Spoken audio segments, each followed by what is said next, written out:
All right, thank you for joining me on this episode of The Gospel Truth. I'm your host, Marlon Wilson.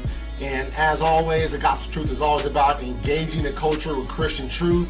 And today we have another debate between Trey, Jadlow and Jarrod, Juleff. And we're going to get into this. And the topic today is, does the God of the Bible exist? This seems to be more popular aspects of debate between Christians and atheists. One of the more fiery debates, I would say. I've watched debates over the time, and these type of debates really got going. But we hope to have a very gracious debate today. We hope that both parties will be able to hear each other's arguments and be able to refute those arguments if possible. But with that said, like I said, we like to engage the culture of Christian truth, and that's not only debate, but also interviews and discussions amongst Christians, with in-house discussions and things like that.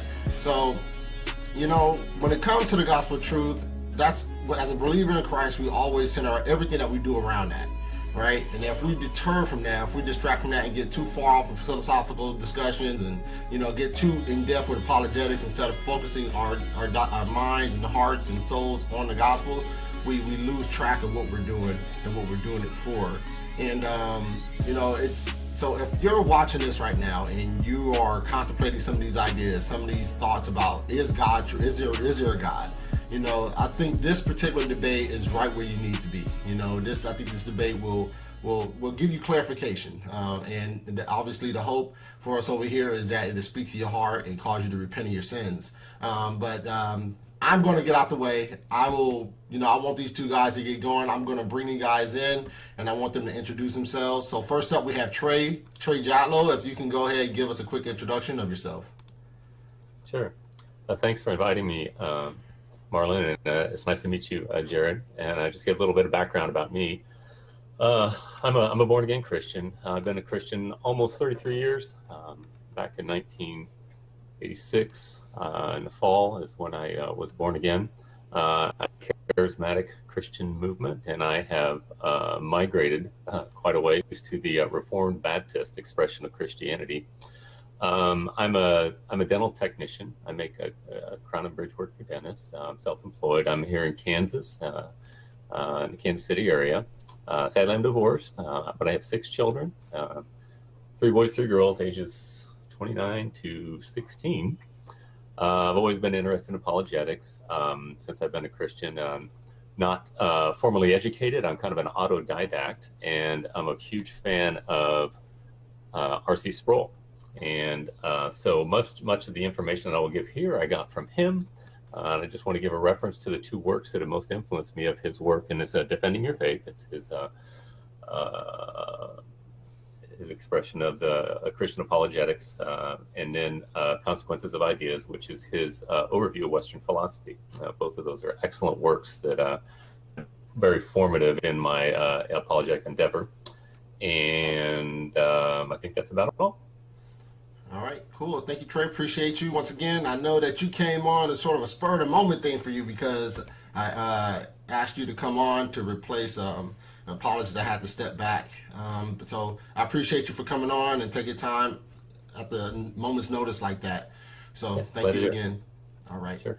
All right, Jarrod, go ahead and give us introduce yourself for us. Yeah, my name is Jarrod. I run the Patient Beard channel on YouTube. I've also got a Twitter I kind of neglect as well. Background on me, I was pretty much raised Christian. When I was 23, give or take, I went on a search for God because I was questioning what was in the Bible, and I explored a couple of other faiths and other religions, and the end of my journey led me to the conclusion that if there is a God, he hasn't decided to show himself to us. So I tend to take the position that I am not convinced that any gods exist. And when it comes to gods that have a name in a book and someone peddling those particular gods, I tend to hold the hard atheist position and say that those gods do not exist.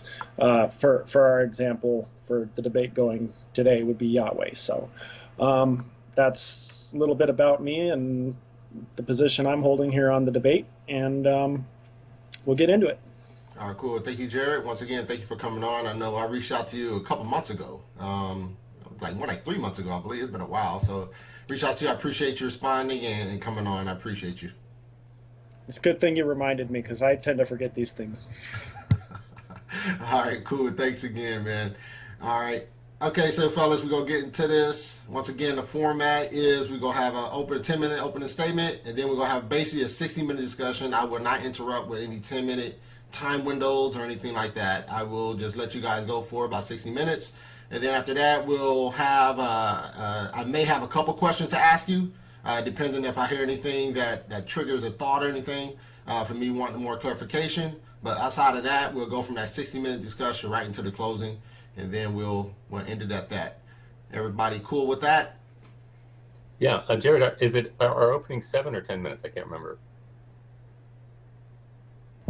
I think your opening statement is coming up for 7 minutes. I think it's 7 minutes, position, right? I think we shrunk it down to 7 minutes. Yeah, I said Jarrod. I meant Marlon. I'm sorry. Yeah, I think we shrunk it down to 7 minutes, and then the closing was like 3 minutes or something like that. Okay, sounds good. Yeah, thanks for the reminder. Yep, cool. All right, so going first will be, Trey? Yeah. All right, Trey, you got it first, and go for it. Great. All right, well, I'd like to open my time, first of all, by going over a little bit of my apologetic methodology. I think it's helpful here because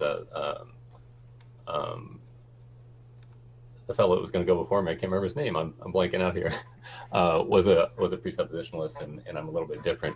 And so before I open up, I'd like to talk about the three different types of apologetics and how they differ. And I think it'll be helpful maybe for you, Jarrod, also to understand where I'm coming from. And I'd like to first of all point out about, talk about the evidential apologetics, which is an empirical form of defending the faith, and it usually depends upon probability. Usually, we're given a cumulative case with evidential apologetics, and it focuses for them usually on the resurrection of Christ. Again,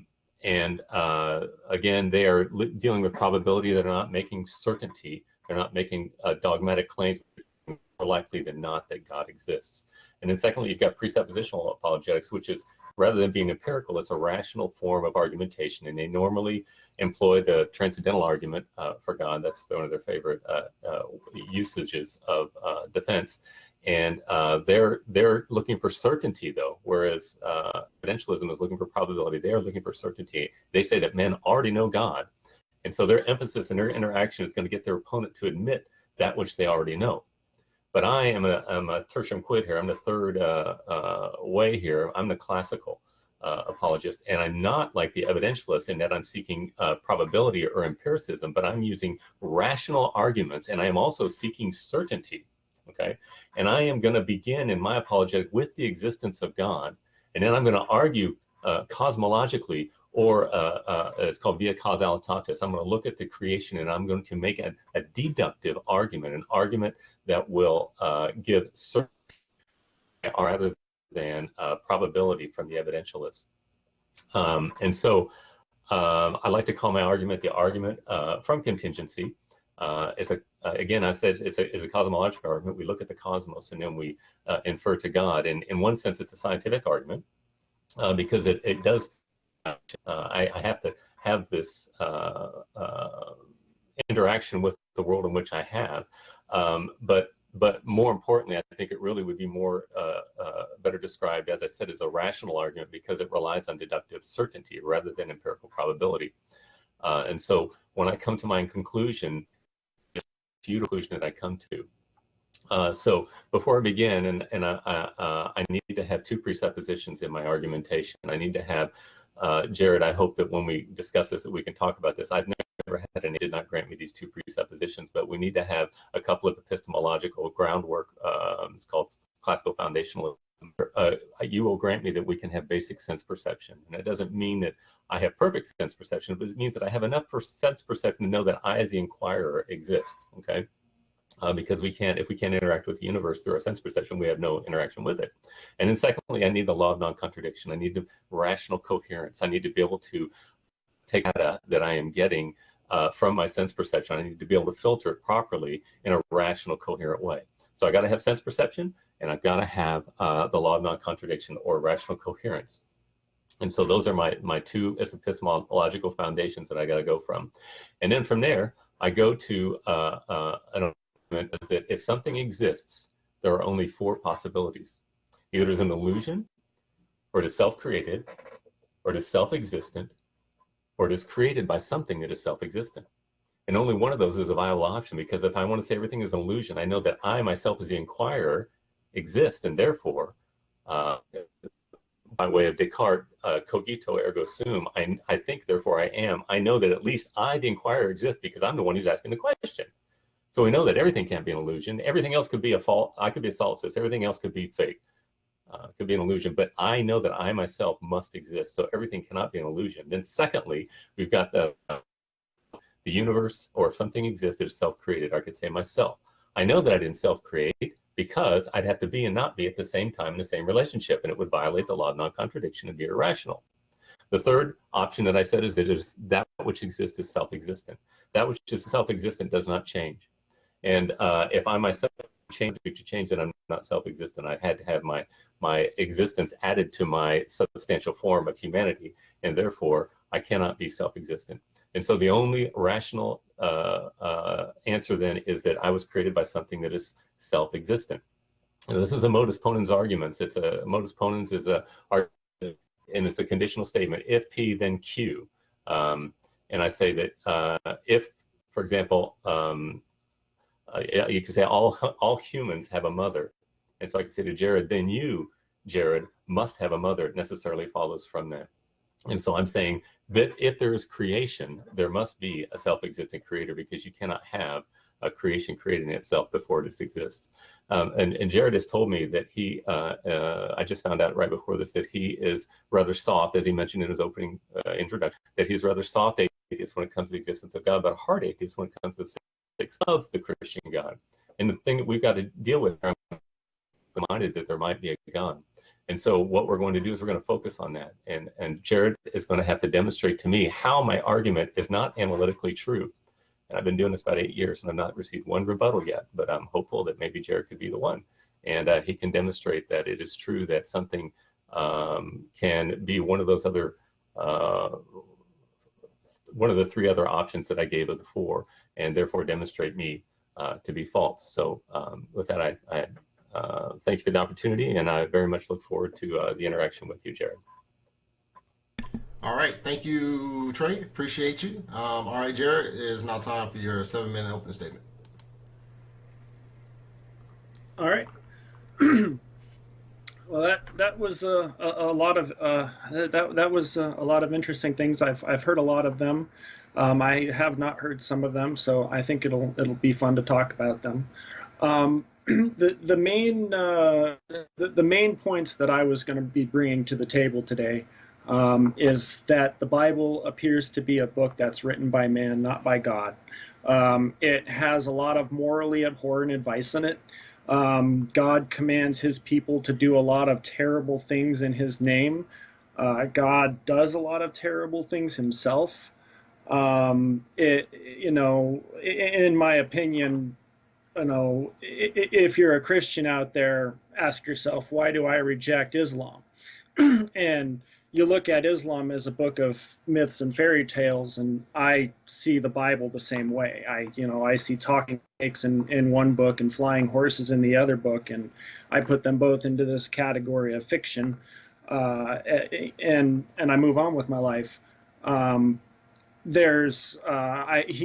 heard Trey bring up the resurrection there, and I tend to hold the mythicist position on Jesus. And the second position that I think would be the strongest would be the legend position, wherein there was a man named Jesus who did things, and then after he was written about, he became deified. I'm basing my position on the facts that Paul are the first works that we have that mention Jesus. They only ever mention a spiritual, already resurrected Jesus, and Paul's works didn't start until the 40s and 50s. The gospel accounts were written post 70, with Mark being the first one, and the other gospels plagiarizing word for word in some places, and it's basically one account copied 3 other times, and adjusted for different groups of different target audiences. Matthew was trying to prove the defense of. He attempts to prove a lot of Old Testament prophecies with Jesus. John's Jesus was, very Son of God, lots of power, lots of miracles, whereas Mark's Jesus was very humble and very simple. And the book of Mark just ends with an empty tomb. It doesn't end with anything fancy. So the fact that the Gospels were written well after Paul, and the fact that Paul never references a physical or existing Jesus, leads me to believe that Christianity was a cult started by Paul in the late 40s. Or possibly the late 30s. So the next argument I have against God, more God in general than just just Yahweh, has to do with the fact that the universe that we live in has natural explanations for everything, and we have, as human beings, a track record of attributing gods to what turn out to later be natural phenomena. We've attributed Thor for thunder and Zeus for lightning and Frigga for the harvest, and we've had gods for love and rain and just about anything you could think of. And then after we've gone and scientifically verified what these phenomena were, we found that we have a 100% failure rate on the answer being God. So I don't see how something like the start of our universe should be anything more than just a natural process, just like everything else in the past that we've attributed to God being a natural process. That's my second argument against God. And then my third argument against God is that at least a God that designed a universe for life, is that our universe is extremely hostile to life.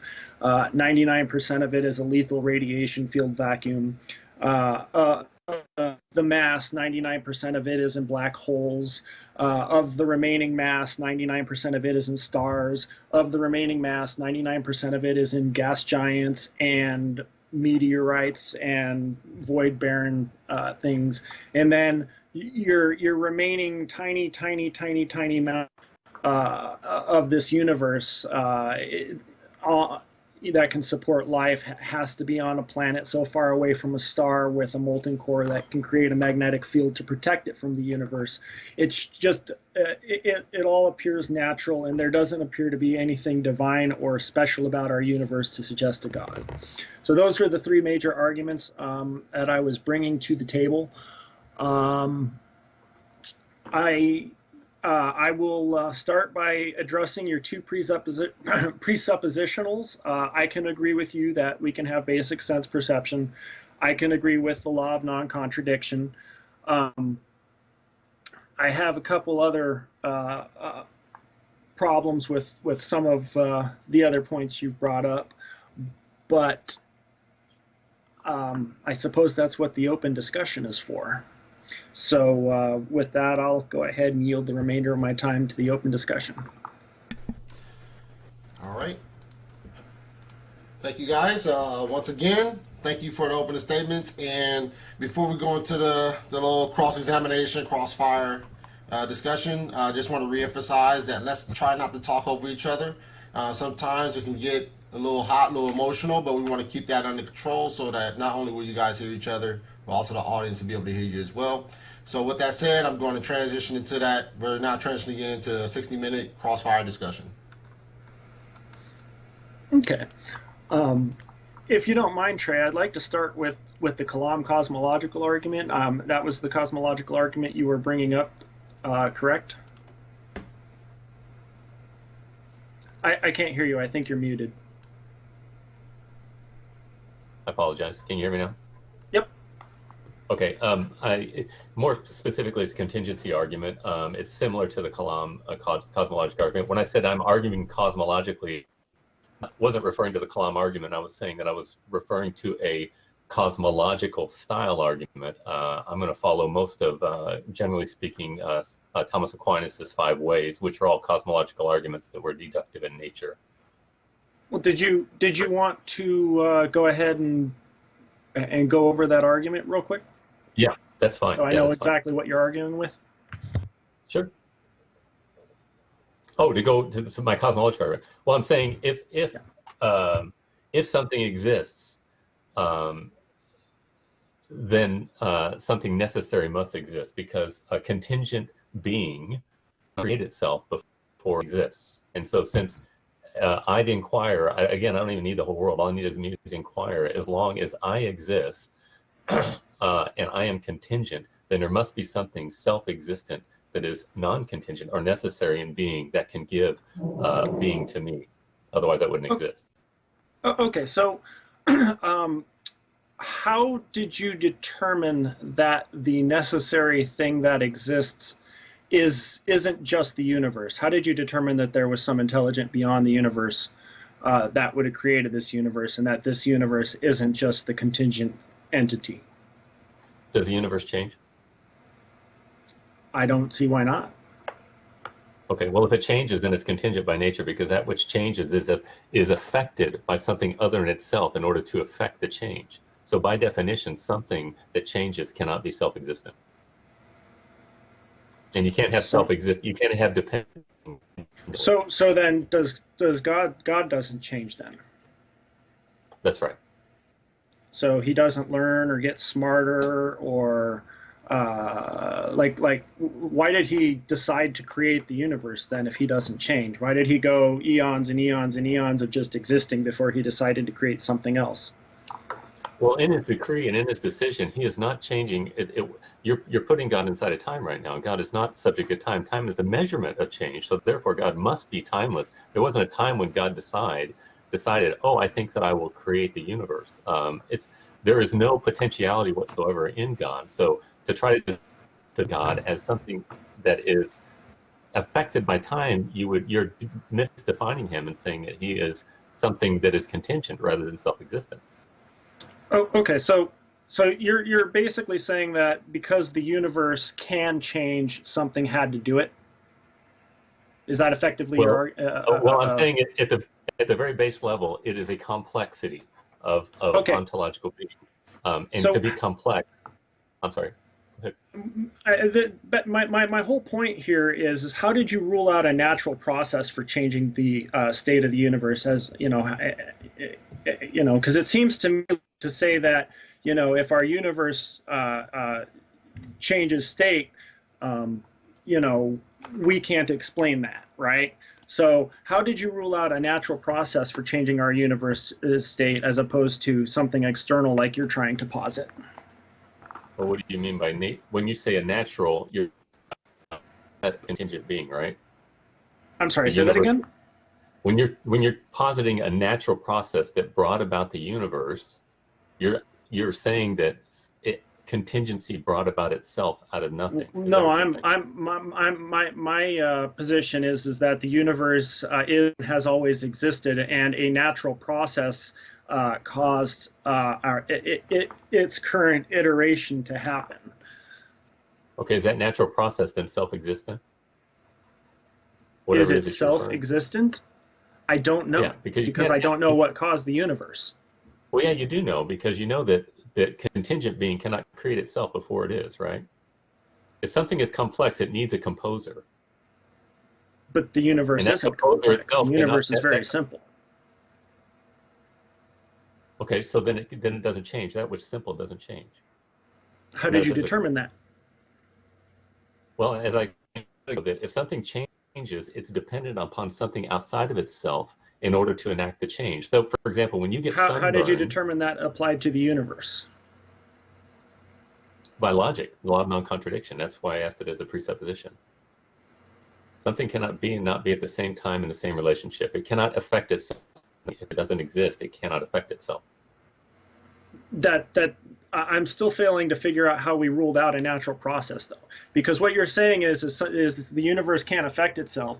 But I'm saying, how did you determine that there was an intelligent in this Kickstarter? Okay, I'm saying that just because the universe can't affect itself doesn't mean that there isn't some natural process outside of the universe we can't explain. I'm trying to figure out how you've ruled out everything else and determined that it had to be an intelligence. Well, I'm not necessarily saying that. I'm saying I'm asking you to tell me process or whatever it is that you're referring to. Well, here's the thing: if I say I don't know, right, then I'm telling you that I don't have an answer for you because we're talking about something that nobody knows. We don't know what started the universe off or what. We just know that it exists, and we can only go back so far with our math. We can't go back before the Big Bang with our math.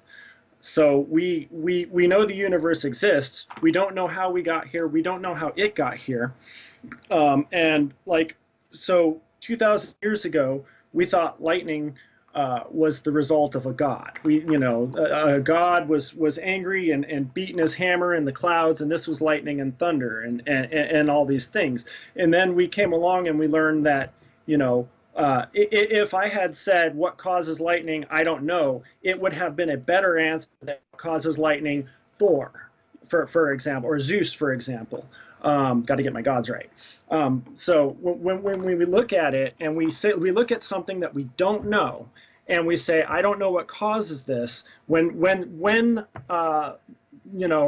had lightning, we had I don't know or Zeus, and I the correct answer, and Zeus was the one everybody believed in. When we have, any natural process we can verify at some point had a God attached to it. I want to know how this is any different when we're talking about something that I don't know. Okay, well, at this point in time, I'm not putting a name on him. I'm simply ontology must be self-existent. So it has nothing to do with the Zeus or any of the argument you're saying before. But how is it intelligent? How is it a God as opposed to a natural process? Okay, well, that's slightly different, but I'm happy to go there as well. Do you believe that the intelligence must be purposive, right? Is what you're... Intelligence must be what? Purposive, must be teleological, must have a goal in mind when it's doing something. Well, no, it's more like when we're talking about what we have as far as natural processes and phenomenon that we can study and verify. What we tend to follow Occam's razor. We tend to try to, we tend to find that typically the solution that makes the least assumptions is most often the correct one.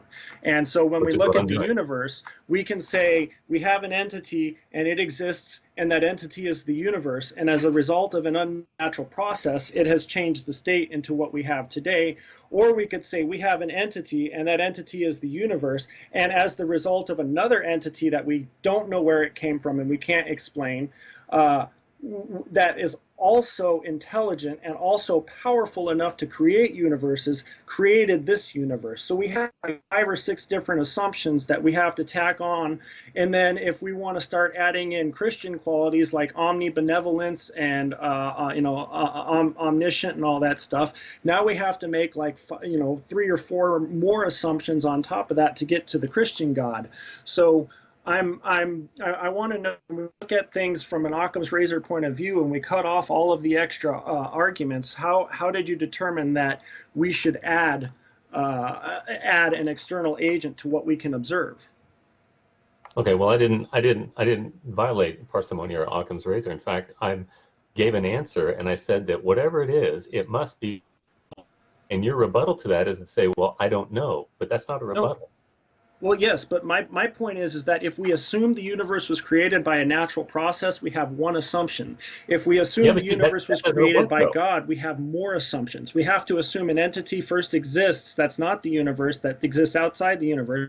We have to assume that that entity is intelligent. We have to assume that entity wants to create a universe. We have to assume that entity is powerful enough to create a universe. And then we have to assume that that entity created the universe. That's like 5 assumptions on top of, well, a natural process is most likely the explanation, and we're just assuming a natural process, which is one assumption. So if we say, I don't know, but I'm going to assume it's a natural process, that's one assumption over your 5 assumptions that a God did it. But here's what you're not understanding, Jarrod.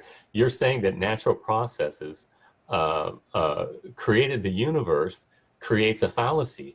You're not understanding the argument. No. I said the natural processes change the state of the universe. You're saying that the universe can't. You're saying that I'm not saying that the universe is the entity that has always existed. Okay, we can observe the universe. I want to know how we add additional assumptions like that exists outside of the universe that got everything started when all we observe is the universe, and a natural process is the explanation that makes the least assumptions for how it got here. But it doesn't make sense. How can a natural process, which is contingent, create itself before it is? It didn't create anything. It just changed the state. Change. You use that word change, right? Yeah, in other words, the universe, like the dark matter of our universe, the void, has always existed.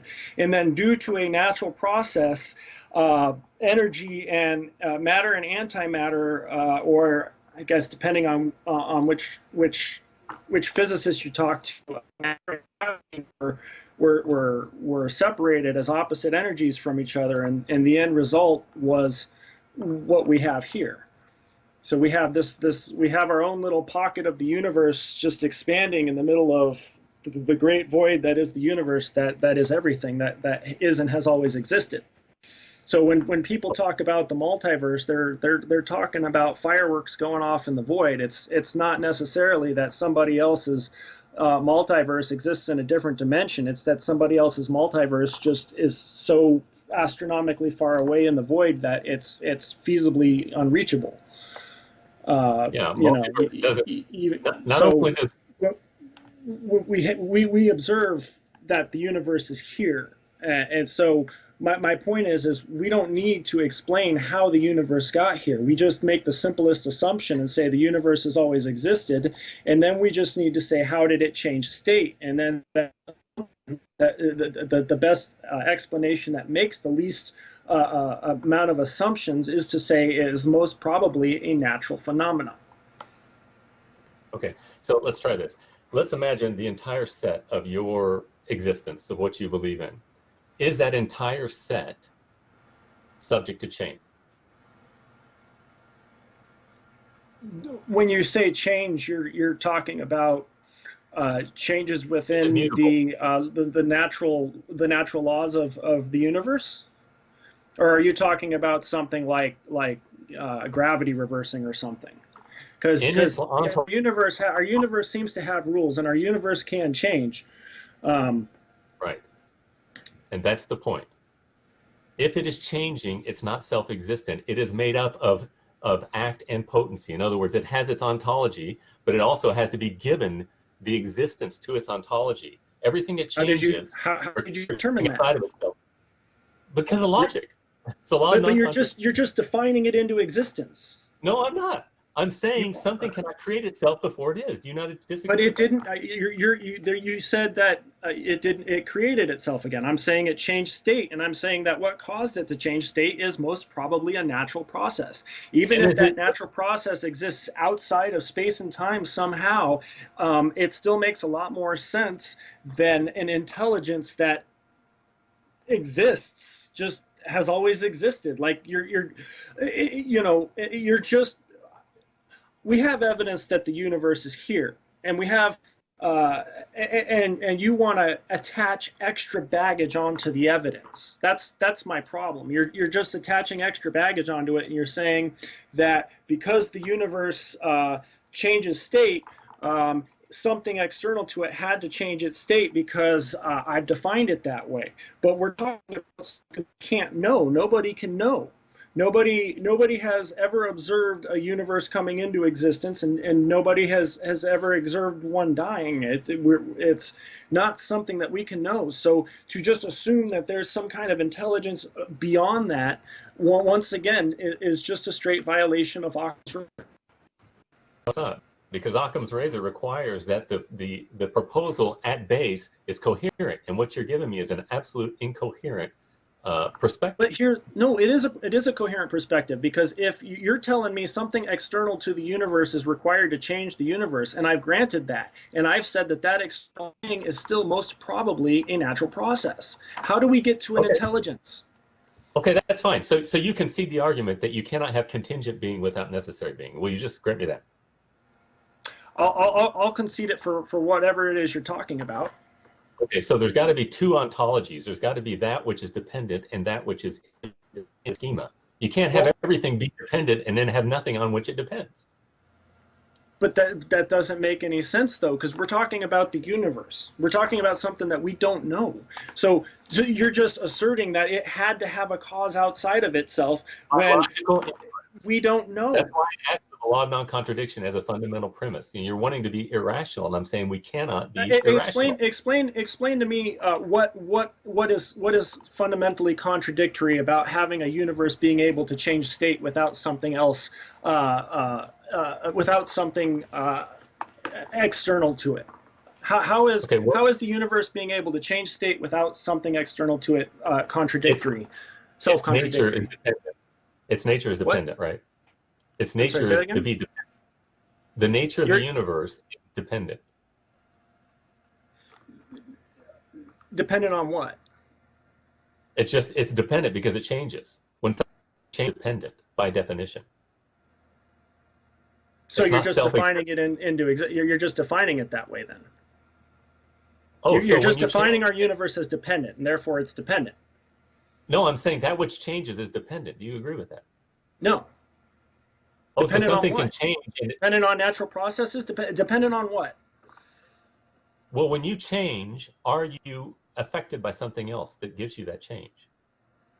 Yes, but I'm not the When you go out in universe. the I'm sun, not. I'm the not sun quantum affects you. states. I'm not any of that stuff that you and I don't understand, and that nobody can know because it's the universe. Or, it's the only thing that we only have a sample set of one, and we can only determine how the matter in it behaves. There are laws of the universe that we have to use some very expensive machinery to try to figure out if they're even fundamentally in the universe, or fundamentally are part of the universe. So when I say we have a universe and the universe can change state as a result of natural processes, I don't understand how that's self-contradictory, other than the fact that you've just defined the universe as something that changes a state has to be contingent upon something. You've just defined it that way based on everything we've observed inside the universe, but that's not the universe itself. Okay, that's fine. If you'll concede that there are two ontologies, there's self-existent being and there's contingent being, it's a composition all we're doing fallacy. is whittling over his name now. It's a composition fallacy. You're saying that because the part of the thing is this way, the whole of the thing is this way, and that's incorrect. No, See, just because everything in the universe is contingent doesn't mean that the universe itself is contingent. And we don't know if the universe itself is contingent, and we can't determine if the universe itself is contingent by looking at the parts of it. Okay, so so how many dependent parts does it take for something to become self-existent? Think about that. How many dependent parts? If you have a whole enough contingencies, suddenly they become self-existent. It's not a matter of number, it's a matter of ontological states. And you're violating the law of identity by saying that dependent being is independent, and it's not. Well, all right, what is God dependent on? He cannot be dependent upon anything. He's got to be subsistent existence itself. Then why can't the universe be subsistent existence itself? Because it changes, my friend. But because God you changes. Well, then he's not God. You're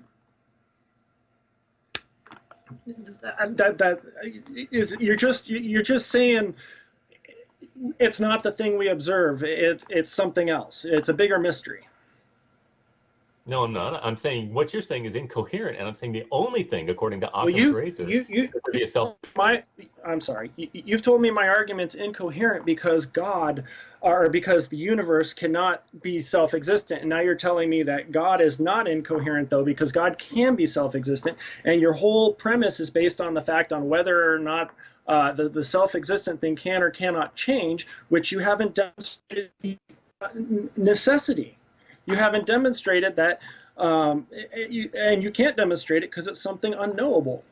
So I want to know how you've determined that something that changes is contingent or not contingent when we're talking about things like God and the universe. Okay. Remember that I was going to use a deductive argument. It's not something that's open to opinion or change. It's a fact. And I'm okay. All right. So what other possibilities other than so you've already eliminated natural processes, right? You said it's a deductive argument, right? If they are, yes. You've eliminated natural processes. Okay, how did you eliminate natural processes from the pool of possible options? Because the natural processes are more than one, right? Okay, how? Not necessarily. I don't know. We're talking about the beginning of the universe. It could just be one natural process that kick-started or changed the state of it. Does that process have an ontological status? Does it have being? Because you're just, well, I don't know what you mean by processes. That's an action, but I'm talking about. Well, like when we think of lightning, that's a natural process. Okay, it's something that happens by way of nature. Right. And so now you're just referring to nature. Then nature created everything. Is that what you want to say? No, I'm saying a natural process changed the state of our universe. I'm saying Okay, that that explanation makes belief assumptions. I want to know how, when you were deducing how you eliminated that. I'd also like to know how you eliminated Allah as the creator of the universe, or any of the other gods. Since it's a deductive argument, you have to take literally all of the options that are presented, and even options that you don't know exist, given the scope of what we're talking about. And then you have to tell me that all of those options are not the option, and then you have to tell me how you eliminated those options. You've told me that you've eliminated, basically you've eliminated natural processes from the pool of possible ways our universe could have changed state, simply by defining it that way. And I want to know how you did that, other than just to say that something that's self-existent can't be, something that's self-existent can't change, or something that can change can't be self-existent. I don't agree with that. I think that's our fundamental disconnect. I think I want to know how you determine that something that is self-existent can't change, and something that is that can change is not self-existent. How did you determine that, other than just putting it into existence? Well, I thought we already went over this. If something changes, it's affected by something outside of itself, right? Not necessarily. When we're talking about things inside of the universe, I'll grant that. But when we're talking about the universe itself, we're not talking about things inside the universe. And that brings us back to our composition fallacy about things we can and cannot verify. We can verify things inside of our universe. We cannot verify things about the universe itself, because we cannot exit the universe to observe it from the outside. Okay, but all we can deal with is what we have, the information that we have. We can't make speculations, again, according to Occam's razor, and add layers of complexity to the argument. Would you agree with that? I absolutely agree with that. So when you're sitting here adding God on top of the universe, we observe the evidence of the universe, and you want to add the assumption of God, and then you want to add the assumption of intelligence. How did you rule out multiple gods? How did you rule out like a group of gods coming together to create the universe? How did you determine it was just one God? If those gods could interact with each other, then one would be dependent upon the other, and they would not be self-existent. There can only be one self-existent. So you want to say why polytheism doesn't work, because it's either got to be... So you've defined that one out of the pool as well, then? Because it's irrational. Again, I'm using deductive argumentation here. This is not empiricism I'm talking about. I'm talking about logical, deductive arguments. Something cannot be and not be at the same time in the same relationship. Contingent being cannot create itself before it exists, because it's contingent. Inside our universe, I'll grant that. Outside of our universe, it's a composition fallacy. You're trying to say that because we observe things in our universe a certain way, that things are going to be the same way for the universe itself. You're violating Occam's razor. You're saying, oh, it could be different out there. But that's a composition fallacy, though. The problem I have is that I don't know is a better answer than God. Okay, so when you say I don't know, then you're basically conceding the argument. You're not giving. No, I'm not. I'm pointing out to you. It's not like you've asked me a simple question and I don't know. We're talking about something that nobody knows and nobody can know, and we don't have a way for anybody to know. Sure, so when we have no way to know, and we have a track record of attributing gods to natural processes, and we've been wrong 100% of the time, I don't understand why this very difficult thing that is hard for us to know should suddenly violate that rule of being a god when our track record has been a 100% failure rate.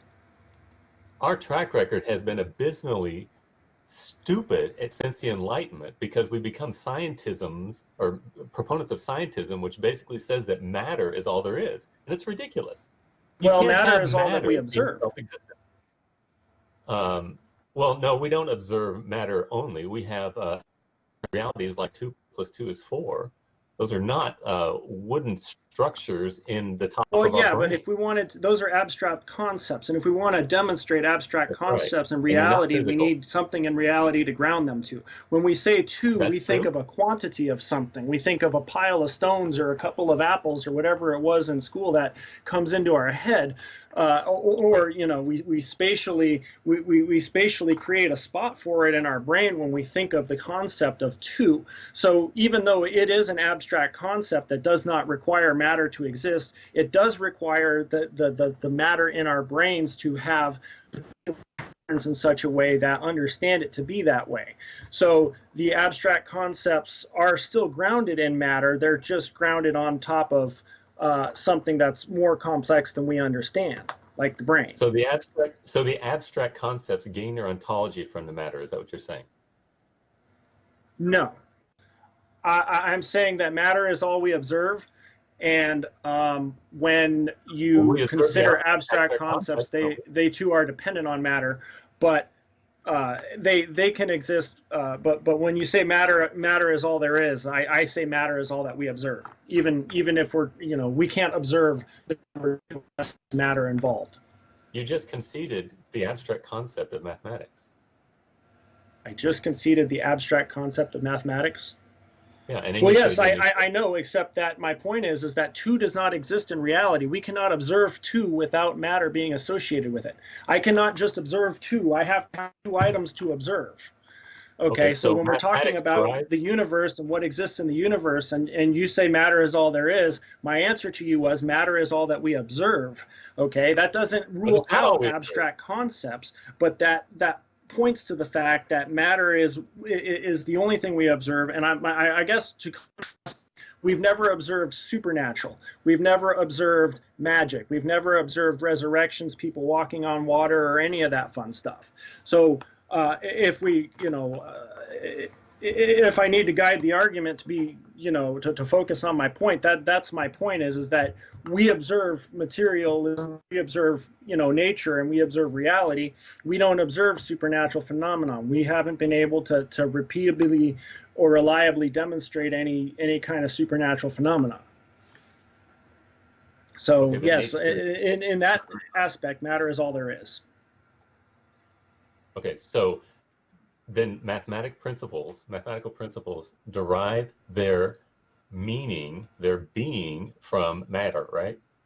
Yeah, mathematics is just a language we use to describe reality.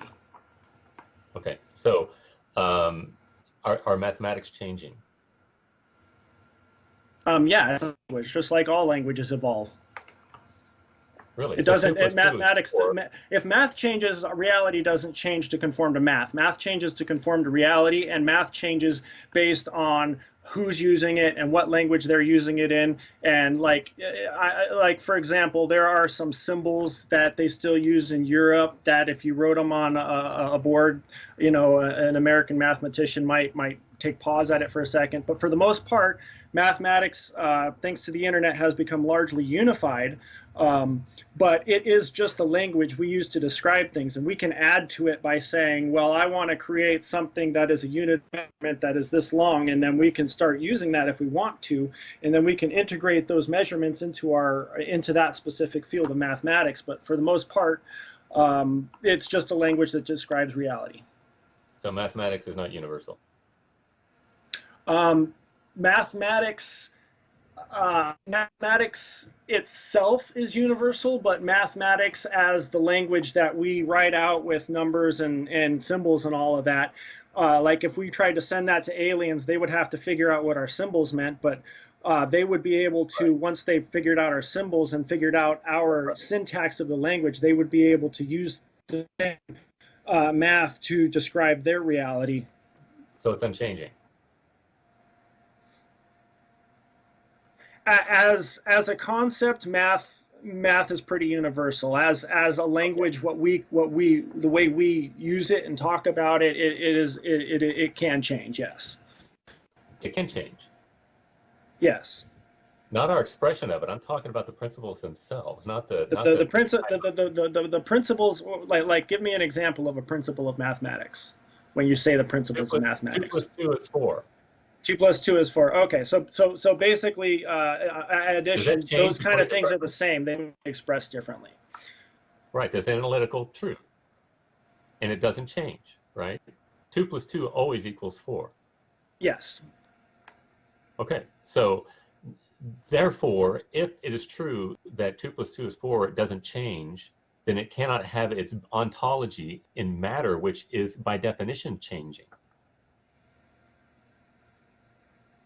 Matter does not give rise to mathematics. But we don't have the concept of 2 without the matter to count to 2. In So other what? words, just because gravity is means that something will fall at 9.8 meters a second. That's just reality doing what it does. Mathematics is us trying to describe reality, and so when we talk about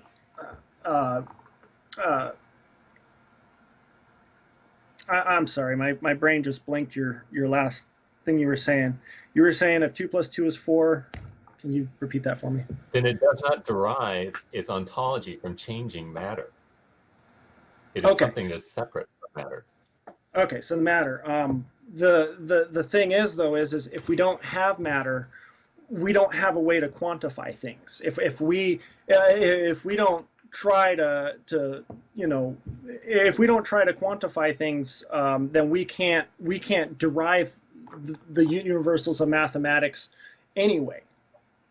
Well, we don't derive them. We derive the universals of mathematics by observing how things behave in reality. So when we say 2 is 4, that's something that we've figured out by finding 2 things and finding 2 more things and pushing the pile together and counting them and coming up with a number and then repeating the experiment until we were satisfied that was a universal mathematical constant there. We needed the matter to discover the mathematical principle on. So math when we as humans come up with the language of math, we are dependent on matter to determine what math is and how to use it to explain our reality around us. Right. So we discover the mathematical 2 plus 2 principles. is always 4, but it is dependent on matter because it's dependent on the concepts that brought us to that point. Right. So mathematics is something we discover, not something we create, right? It is something we create. Oh, we create it. We create the principles of mathematics. And we do, because a meter is only a meter to us. So when we're trying to use math to measure our world around us, when we make up measurement units and then we start to figure out how these measurement units relate to other things, we can create a framework in that language that we can then use to describe reality. So if you would prefer to change 2 plus 2 is 4, you could do it, right?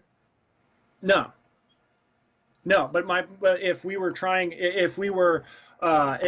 we didn't know what math was, we would be able to derive 2 plus 2 is 4, and then we would be. But 2 is fundamentally something we make up when we count things. So the basic principles of mathematics would still apply, but the language won't necessarily be the same. I think that's our fundamental disconnect. We're conflating mathematical principles with mathematical language, and I've already conceded that the mathematical principles don't change, but how we describe reality using those mathematical principles and the way that we do things does change. So I completely agree with that. I'm sorry, say that again? I completely agree with that. Okay. And so so the mathematical principles do not derive of contingent matter because contingent matter changes. That's my point. There is a reality outside of the material world. Yes, but we cannot derive mathematics without matter. We cannot figure out measurements and figure out the relationship between things without things to figure out the relationships between. That's right. We can't discover it. We don't invent it. We discover it through the related matter in our experience. Again, sense perception, logic. Those are my 2 principles that I'm asking for. It depends on the math. You're saying that the sense perception is the ultimate reality, and it's not. I'm not asserting that sense perception is the ultimate reality. I'm saying sense perception is all that we've been able to observe. That and we've been able to observe parts of reality with high-end scientific equipment, but we observe natural phenomena. We haven't observed supernatural phenomena in reality. All there is matter. In the same way, there was no resurrection, there was no a magic in the Old Testament. All of these things are mythology. But you would agree that contingent being cannot exist independently. A contingent being cannot exist independently. I can agree with that statement because you've defined it that way. Are you trying to tell me the universe is a contingent being? Well, you're the one that's creating the composition fallacy. You're saying that a whole bunch of contingent beings can somehow become eternal, which is ridiculous. No. The composition fallacy is that the parts of the whole do not behave the same way as the whole itself. Okay. Right. The whole is not self-existent simply because you have a whole bunch of contingents. They don't. But it's not contingent on God just because you've defined it that way, though. That's the problem with something we don't know. Well, it's something we know. We know that contingent being is not self-existent, and we inside know of our universe. All we can speak about is our universe, and our universe is changing. And so we can't speak about our universe as a whole. Okay, we can't start saying because of this property inside of our universe, therefore the universe as a whole behaves that way. Okay, if we're baking a cake, we can't say that because the eggs are runny that the whole cake's going to be runny. We have to look at what we can observe on the inside of our universe because that's what we're limited to. And if you want to start asserting things about the universe as a whole where we can't observe and we can't get to, then I'm going to say you're just making stuff up. And then if you're going to assert a magical entity that's somehow intelligent on top of that, I'm going to feel like you're going farther out in the left field with it. I think we've. Jarrod, oh, go ahead. Does intelligence exist in the universe? Does intelligence exist in our universe? Yes. Sometimes I question that, but I would assume so. Well, I would think so because we're having an intelligent conversation. I look around at humanity sometimes, and I start to question that. But yeah, for the most part, I would agree that intelligence exists inside our universe. Okay, are you familiar with the principle of aere sequitur esse? No. Action follows being, or it's also called the principle of, it's not the same thing, but similarly, the principle of proportionate causality. Something cannot give to something else what it itself does not have. So if you want to say, how did your intelligence come about? How did you determine that was true, though? Because I know that rocks do not create philosophical societies. Do you agree? Yes. Okay, so there's a causal relationship and something acts according to its nature. Do you agree with that? I do. How did you determine that applied to the universe as a whole? I'm not talking about the universe. I'm talking about Jarrod. Are you intelligent? How does your intelligence instantiate unintentionally? Hi, thank you for joining me on this episode of The Gospel Truth. I pray that you're enjoying it. I just want to take time to tell you about two things. One, if you wonder how you can get on this show for a debate, just go ahead and message me in my inbox. The only requirement is that you, at the very least, have to be a Christian. Whether it's another Christian you want to debate, whether it's an atheist you want to debate, or whether it's somebody from another worldview religion that you want to debate. Secondly, if you ever wonder how you can support this ministry, The Gospel Truth, just flow up to the top of the Facebook page, The Gospel Truth, and look at the video that's pinned to the top of the page, and you'll see the Patreon link to go ahead and support this ministry. The link is www.patreon.com/The Gospel Truth. Once again, I want to thank you for joining me in this episode, and I pray this episode will be a blessing. God bless. We love you over here. Thank you. Bye.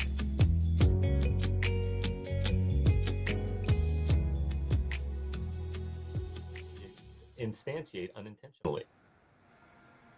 Unintentionally, I object to that word, but effectively, the smarter members of the species were the ones that reproduced, and over time, that has led to a very smart member of a particular species. Where did the smart come from? That's the question. Reacting to our environment, learning how our environment affects us, learning how to survive our environment, learning The creatures that could learn more about their environment and could learn more about things spatially and could figure things out were better able to reproduce. Okay, so you can't answer the question. I'm sorry, say that again? You can't answer the question then. I answered the question. The question is evolution by natural selection. Okay, so where did the first intelligence come from? Did the rocks create it? The first intelligence?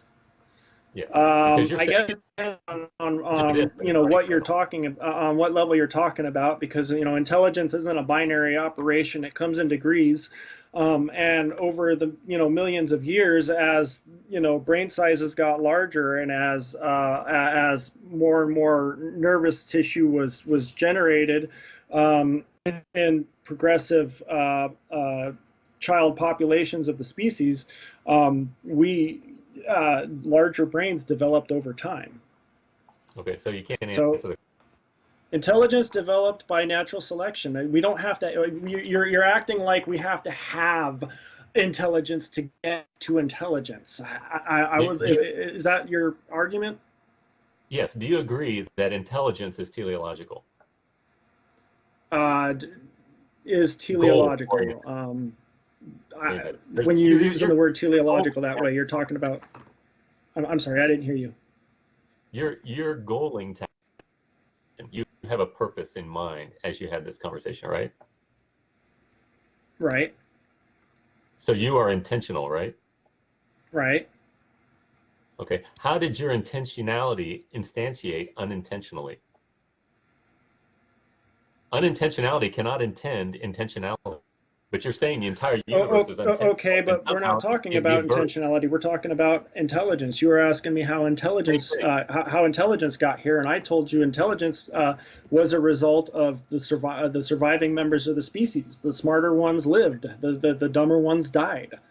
Right. Intelligence is definition. It's purposeful. It's purpose. Okay. You can't have purposes. You can't have purpose unintentionally because it's by definition. That's what the word means. But natural selection, the purpose was to survive.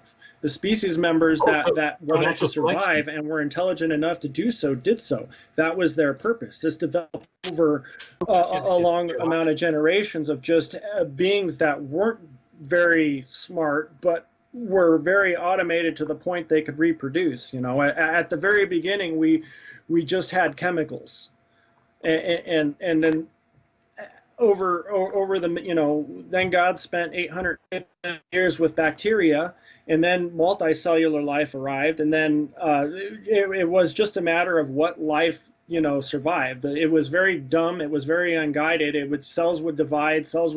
They would they would be in an environment, and then the environment would kill some of them, and then more cells would divide, and the environment would kill more of them, and then at some point we started developing the ability to sense different things, the ability to touch our environment, the ability to see light, or see a shadow overhead, developed at some point, and then the nervous, we have a very, very long historical timeline of how intelligence has developed over the millions of years, how we've evolved, and how the smarter members of the species that could figure out more about their environment did better than the dumber members of their species. The smarter members reproduced more, the smarter members lived longer, the dumber members died out sooner, and that cycle of the smarter members being the ones to survive led to more intelligent offspring. So intelligence is a result of natural processes, and it arose as a result of two other natural processes that we're very familiar with. Okay, well, with all due respect, Jarrod, you're just filibustering. You're just talking and talking, thinking that somehow is going to be an answer. Intentionality cannot instantiate unintentionally. If you have an entire set, because something cannot impart something it does not have.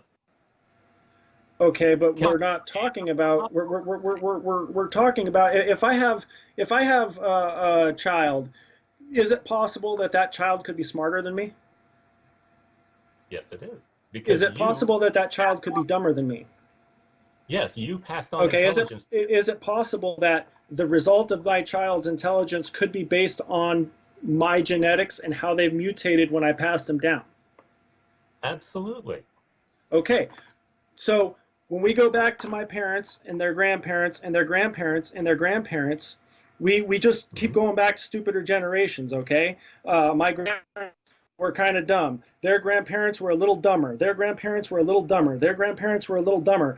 Ad infinitum until you're looking at monkeys in a tree. So we're just, if we can run the cycle backwards, why can't we run the cycle forwards? Well, we keep running it back. It is that the state of pure unintentionality intended intention. How does that work? It's the law of identity. You're violating it. Intelligence is a result of natural processes, though. It's a result of natural selection. That's my answer. Natural processes are the result, is how intelligence gets here. Okay?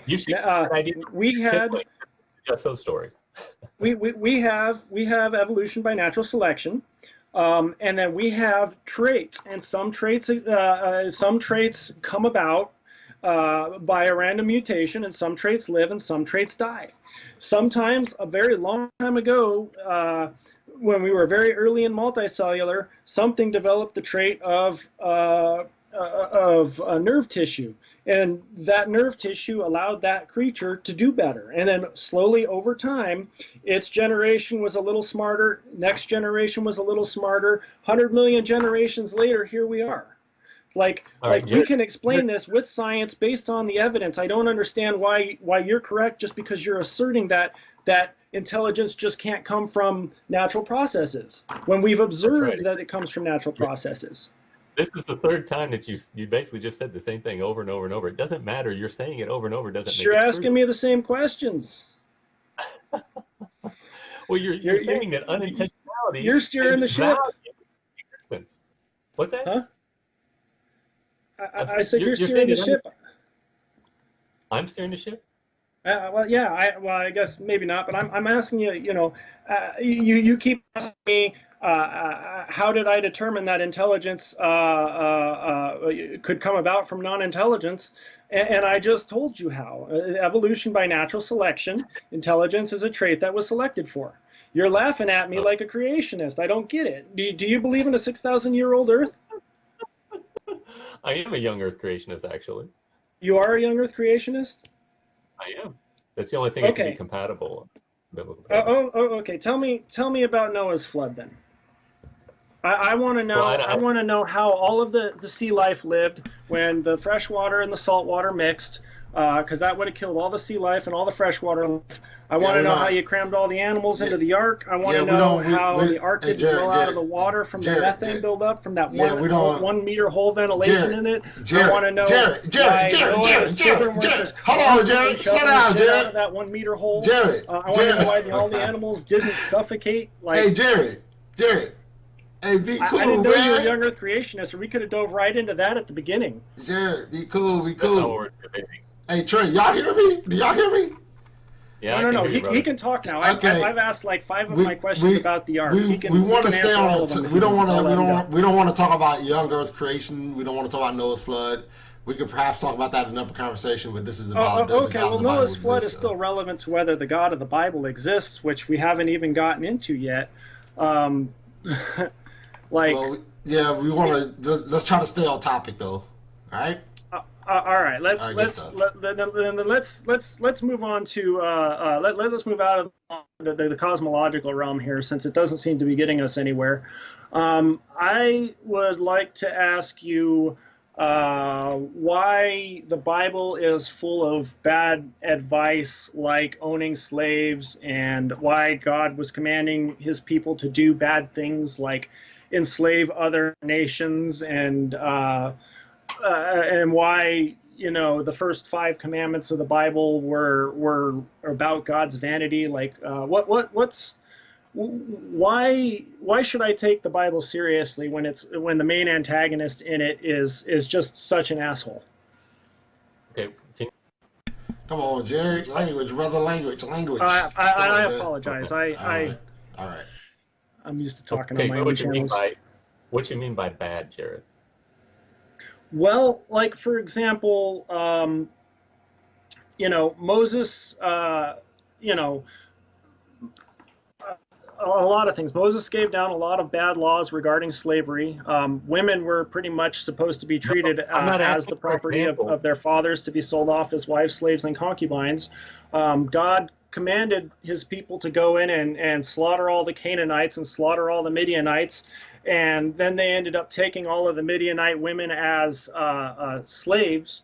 And this was all done on God's say so. And then there's the basic morals of God just flooding the earth as a reboot, just because he wasn't happy with the way things were. Like, there's a lot in the Bible where God just basically, kills a lot of innocent people. And I'd like to know, how that's justified.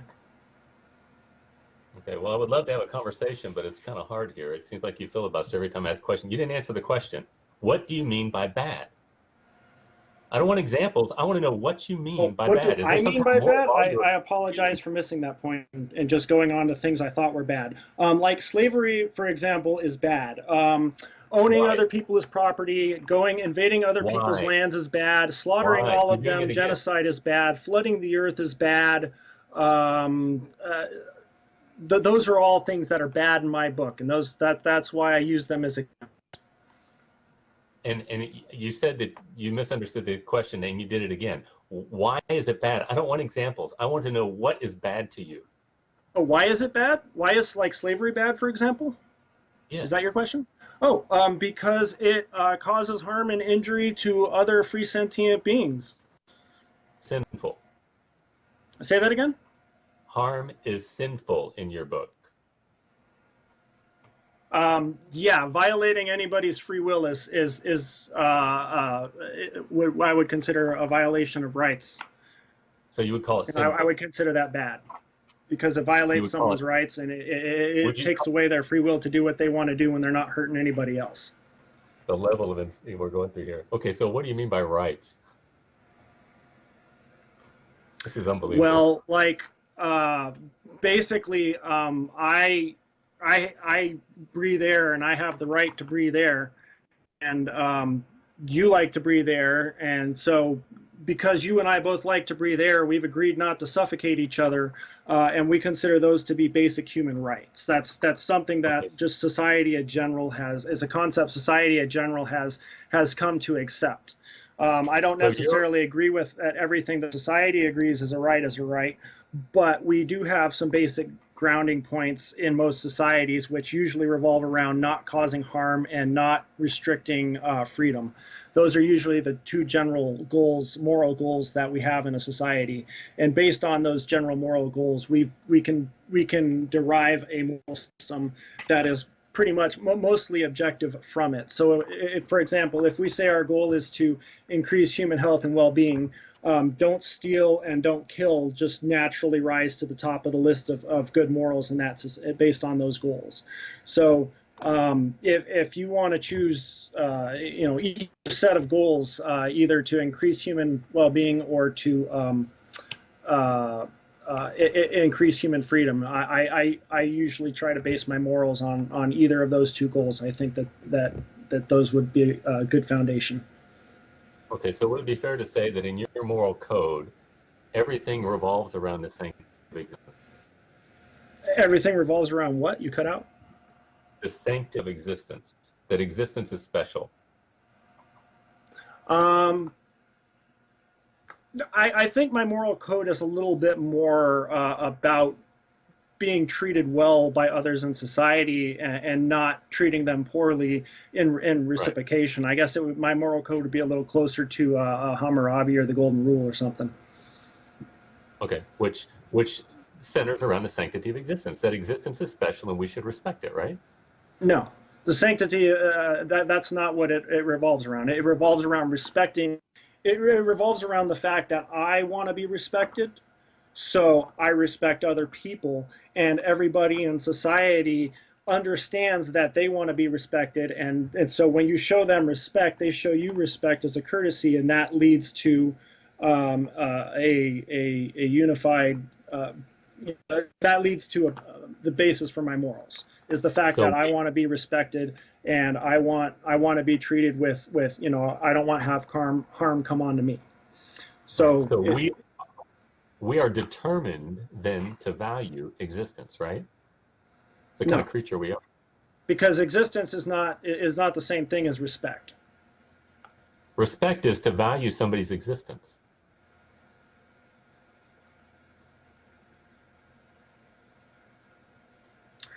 I would say respect is I could agree with that, but respect is earned, so that's where I have a disconnect with your definition. I don't just automatically respect other people beyond beyond a certain point.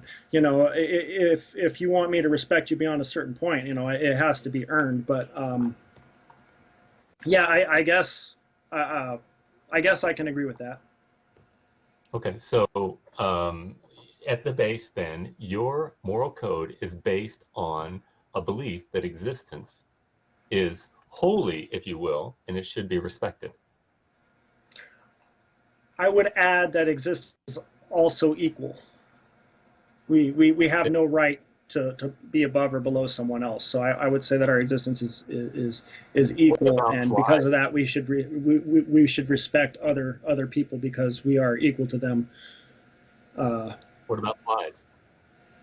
What about what? Should you respect flies like humans? No. Why? Because we have a preference for our own species, and I'm not really worried about how flies are going to treat me if I try to swat them. Okay, so you're determined to value your species above other species. For the most part. Okay. I value the lives of animals. I don't, intentionally do things unnecessarily cruel, or, you know what I mean? But for the most part, the basis of morals is, respecting other people and the interactions I'm going to get out of them. That's the basis. So you would say that humans have a moral code written in their being, right? No, your morals come mostly from your parents and then from society at large. Okay, so you're a conventionalist. I consider myself to be a bit of a moral pragmatist. I don't know if conventionalist is the same thing. Conventionalist is where the society agrees on what is right and wrong. No. I'm not saying that. I'm saying that you get your morals from society. If you're on a playground at 2 years old and you go and you hit another child, you're going to get a moral reaction out of that child. He might hit you back, and then you learn that violence begets violence. He might run away and tell his mom, and then you learn that violence begets otherwise uninterested third parties. He might just run away, and then you learn that, it sucks to be lonely. Like, you're going to get a moral reaction when you do things in society, and you're going to get feedback from society, your morals according to that.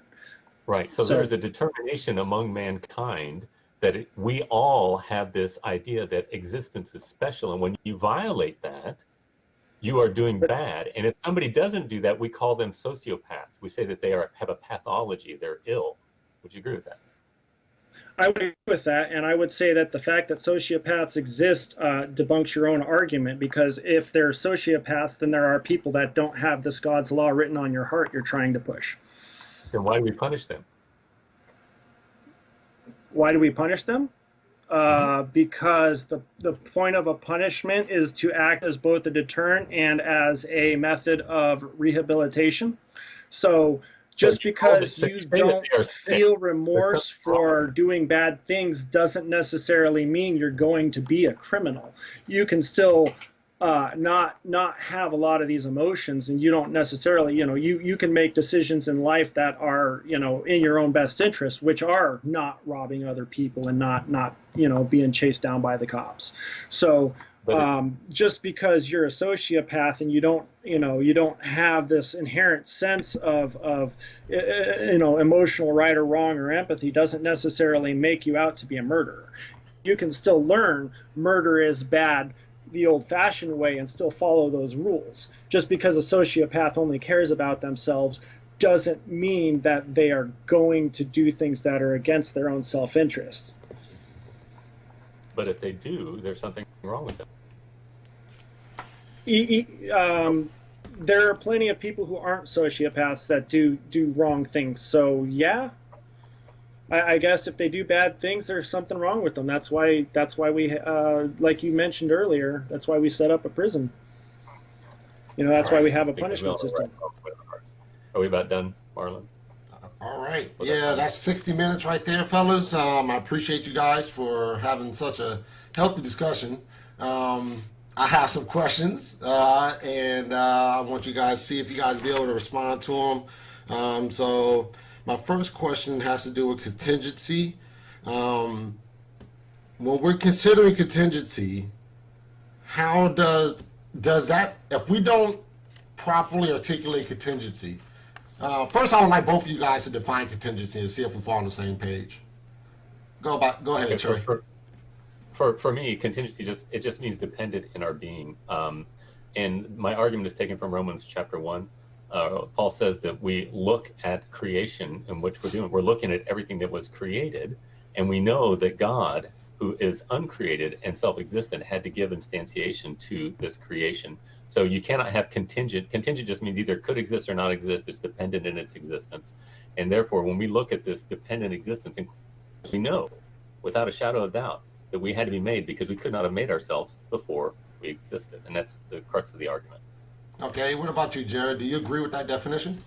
I can agree with his definition on contingency, but I would say that once again it's a fallacy to assume that because things in our universe are contingent, that therefore the universe itself is contingent. And I think that your verse from Romans is a bit self-defeating because it is effectively says look at the trees, and when I look at the trees I see a lot of natural science, a lot of natural processes that science has figured out didn't come from a supernatural source. So I would say that look at the trees is not really a good argument for God. If we considering, okay, we all agree on the definition of contingency, right? So if we're looking at the law if we're looking at contingency, does that not, if we don't say that something is reliant on something else because it's contingent, intelligence is contingent on another higher form of intelligence, is that not a violation of logic as we know it from being finite beings, human beings, the way we use logic, the way we need logic in order to even have this conversation?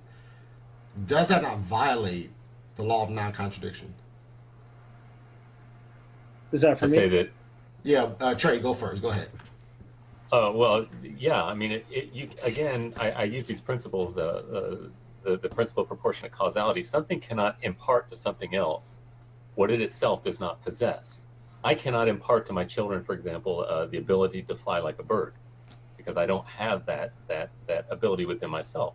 And if there is such a thing as intelligence, which itself speaks of purpose, if there is any purpose in an instantiation, there must be an eternal purposer, and a purpose is a function of mind, and therefore there must be a self-existent purposer if there is to be such a thing as an example of purpose in this universe. And that's why I say, because I am purposing to have this conversation, therefore God had to give me that ability, because rocks cannot give the ability to value things.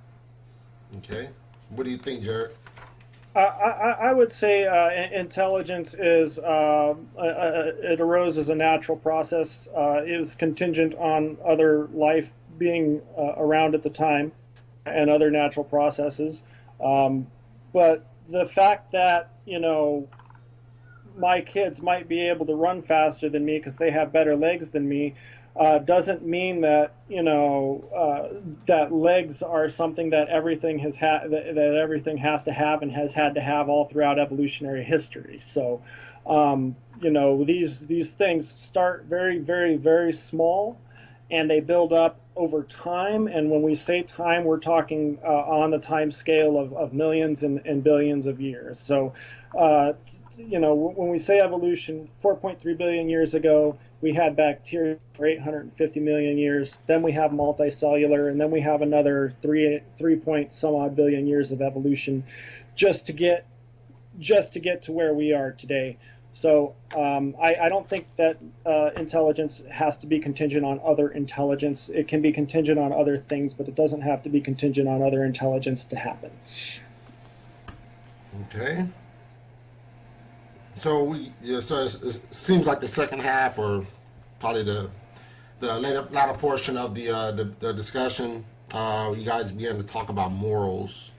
Why is God? Because you pointed out, Jarrod, that God punishes, or God does something, it's bad, right? Or he does something to human. You say that if he violates human free will, then it's bad, right? Right.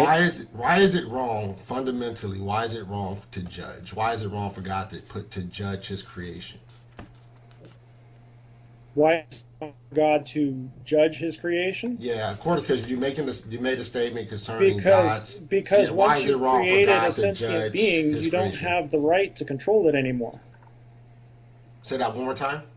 Once you've created a sentient being, you don't have the right to control it anymore. What do you think, Trey? Well, he's presupposing the fact that the sentient being, once it's created, it becomes self-existent, which is ridiculous. We are dependent on God for every moment of our existence. If he were to withhold his hand, we wouldn't fall apart. We would just simply cease to exist. So the very fact that I can even talk to you now, there is such a thing as secondary causality, and How would you demonstrate that, though? Because I cannot have my ontology independently. That's what the whole point is. That's the whole argument is about. You can't have self-existent being instantiating as contingency. We know that our being is contingent, therefore we are dependent upon him every moment of our existence. The very fact that I can say this right, he is Lord over all, otherwise I wouldn't exist. I feel like you're ignoring natural processes and not giving them enough credit when that's what we observe. Natural processes are just the way God does things. They're contingent. They are not self-existent. So how do we distinguish between God and natural processes? Natural processes change. They are not Do you have an example? Existence in them. What do you mean? Do you have an example of a natural process that changes? Process? Yeah, gravity. I just overcame gravity. Yeah, but gravity itself didn't change. It's still pulling you to the earth at 9.8 meters a second. But I affected the gravitational force. So what? You didn't change it. Well, I just overcame it. Gravity didn't, change, so that mass changed, so that suddenly, it's now 8.7 meters instead of 9.7 meters. Like the speed of light's still the speed of light. Lightning is still lightning. Is gravity resistible? Sure. Okay, then it's not self-existent. Yeah, it is. Because it applies to all things with mass universally. All right. Okay, but it's not self-existent. Anyway, okay, go ahead. Now, you can finish your last statement, Trey. Then after that, we'll go to the next question. No, that's it. I'm finished. That's fine. Okay, cool. All right, so how does morality point to the existence of God? How to point to the existence of God in the Bible? Trey? Well, from my perspective, morality is just, or you could say ethics, are based upon some principle that we are distinguishing between right and wrong. And I would say, as I was pointing out in the latter half of our discussion there, that morality is just a fundamental understanding that we all have written on our hearts, if you will, that existence is special and that we should treat others the way we would like to be treated. And we recoil. I mean, it's funny, Jarrod was complaining about the evils of God, and yet he must rely upon the law that God has put upon our hearts in order to say this wrong. From an evolutionary perspective, it doesn't matter. There is no such thing as value. Existence doesn't matter. We don't have human rights apart from giving rights. That's why it's so important in our Constitution to have the declaration that says that we are endowed by our Creator with certain unalienable rights. There are no rights if there is no God. If you're in an evolutionary world, it's just the survival of the fittest. Whoever's strongest is right. The only reason Hitler was wrong is because he was weak. If he could have been strong, dominated, then he would have been right. But we all know that that's wrong. We all know it's wrong to kill people for certain reasons. Those who value existence should be honored. Those who disvalue existence should be punished. And since God himself is subsistent existence itself, In other words, we know existence is special. Therefore, God is the source of all existence, deserves our worship and our praise and our love. And that is why it is a great evil to not give glory to God, because he is existence. And we all know that existence is glorious. Hey, Trey, do you think homosexuals should be stoned to death? I do not. I do. Okay. I would. So if you have better morals than your God does written out in your book, why use the book at all? What was the purpose of the Mosaic Law under the Civil Code under the theocracy? Do you know? I could not think of any scenario under which stoning gay people would be moral, regardless of the circumstances the Mosaic Law was given down under. Okay, so you're always saying it's immoral.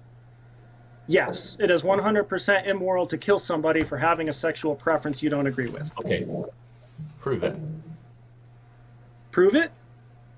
Yeah. Do you think that killing people is wrong? No, it's not opinion, it's a fact. Tell me the fact that humans are intrinsically valuable and it's wrong to hurt them because they engage in certain sexual acts. Prove it. I'm not saying that. What I am saying is your God advocates for a clearly immoral thing, because we're talking about killing other people. Why is it immoral? Yeah. And I'm asking you, why is it immoral? Because it's killing other people. Is it a preference you have, or is it a fact? It contradicts your God's other commandment. Thou shalt not kill, except unless I tell you to, or unless it's gay people. Well, yeah, actually, a more you've got contradicting morals in the Bible here. No, you don't. Okay, well then, you just don't understand. You've asked me why I think that gay people should deserve to live, and I said because they're people. But your book disagrees with that statement. So people are holy. You believe people are intrinsically valuable. Objectively. We've already had that. No, I don't believe people are intrinsically valuable. I believe that people value each other because we want to be respected. And why is that? Is it because it's a lie? No, it's because we don't like being treated horribly. Right. We act like life is special, but it's a lie, right? Well, yeah, but how does any of this justify stoning homosexuals for being homosexuals? Well, you're changing the subject here. So you think that was the subject. I asked you why if you have better morals than the Bible does, why use the Bible? Because you've already told me you disagree with the statement, but we can demonstrate the Bible says you should stone the homosexuals. So I'm trying to ask you, if your Bible has morals like this, and you have better morals than your Bible because you're willing to ignore those morals and not stone the homosexuals, why use the Bible as a moral guide at all? Because the Bible is not telling us that we should stone homosexuals. You don't know why. You don't know the purpose of the Mosaic Law at all, do you? Well, okay, so what purpose would the Mosaic Law provide that would allow us to stone the homosexuals? Because you could say that we stone homosexuals, but the Bible tells us we are to stone the homosexuals. We're also supposed to burn the witches. The Bible does not tell like these aren't made up stuff. We can look up Bible verses if you want. Yeah, but you haven't a clue as to what the purpose of the Old Testament Mosaic Law was as it relates to us today, do you? Tell me. I'm listening. I'm all ears. You've asked that question to me 3 times. Yeah, and you didn't answer. So the purpose of the Mosaic Law is to demonstrate God's holiness and our inability to keep God's holy standard. None of us can be perfect in the way that we live our lives in a way that will please God. And so God's holiness demands that we be judged for our sin. And because of that we must have a Savior who can come and who can live in our place and keep that perfect moral law. Is homosexuality a sin? It is. How did it become a sin? What makes it a sin? Because it's against the way God created us to be. What is the Bible says it's a sin. The Bible says you should kill the sinners by stoning them to death. And you've already agreed with me that you've disagreed on those statements. Yeah, that's right. Because we are not living in the dispensation where God is expressing his holiness. It was law in the Old Testament to show that we could not save ourselves. And once we finally realized that we could never be pleasing to God, God says, okay, now I'm going to send my son, and he is going to keep that law for you. And I will pour out my grace upon you if you will but trust in him. So basically what you're saying is it was moral to stone homosexuals under the Mosaic Law because God was demonstrating his holiness? Yes. It was a beautiful thing. I find it immoral. I'm sorry? Your God is holy immoral. That's an immoral thing to do. How do you know? Because your God gave very, very, very bad advice. How do you know? That doesn't just a harm feeling you have, anybody or else around them. Do you have a reason to say that, or is it just a feeling you have? Because we can demonstrate that killing gay people is very detrimental to the health of gay people. So being that we don't want to be killed ourselves, we don't go killing other people regardless of whether or not they have a sexual preference we don't agree with. And for your God to say, I don't agree with their sexual preference, stone them, is an immoral thing to do. So it's immoral to devalue human life, which is intrinsically valuable. It is immoral to kill people for having opinions you don't agree with or preferences you don't agree with. Okay. Is it, in your view, is it moral to harm somebody who harms others? Is it moral to harm someone who harms others? Yes. I would say it is moral to harm someone to prevent them from harming others, but if they're not actively harming others, then I don't, like I said, we usually tend to get together as a society and banish people or put them in a cage when that happens. Right. So humanity is intrinsically valuable. Those who do not value the intrinsic humanity or value of humanity, they deserve to be acted against. Do you agree with that?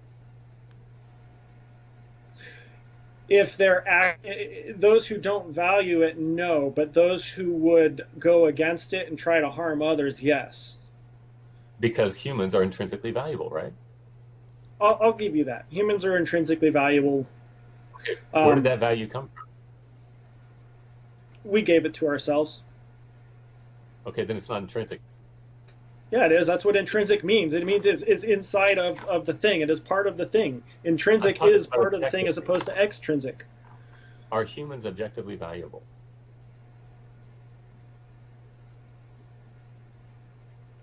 No. So they have no meaning whatsoever.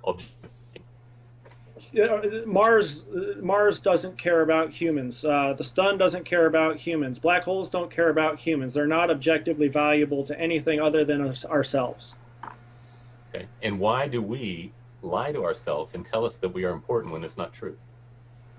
Because telling us that we are important allows us to accept that other people might be important, and it allows us to treat them with the same respect and dignity that we would want ourselves treated with.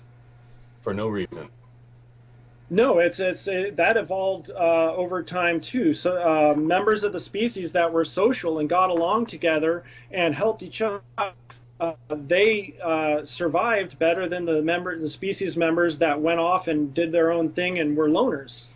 So you have a lot more opportunities to reproduce when you're part of a community, and your odds of staying that part of that community are directly dependent on how much you contribute to that community. So survival is a goal of evolution. Survival, there is no goals of evolution. Then you just said survival was the goal. And no, I said survival was the goal of the species members.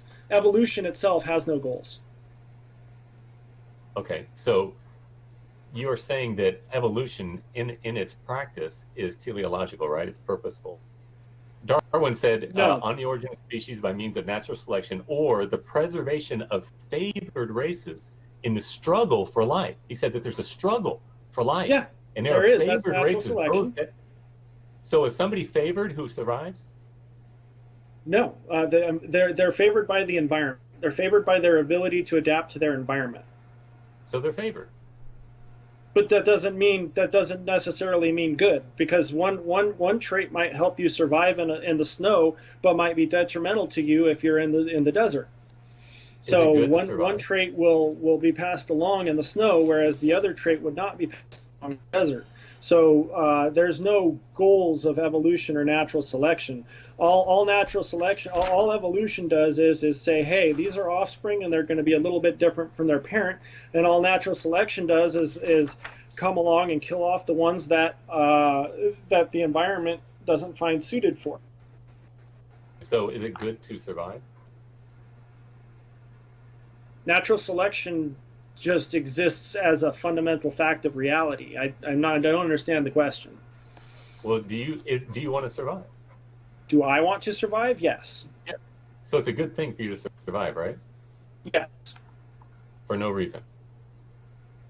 Well, wanting to survive, species members that wanted to survive survived, and species members that didn't want to survive and went off and committed suicide or went off in a deep depression and never made it didn't. So we're left with, you know, people who are genetically inclined to want to survive.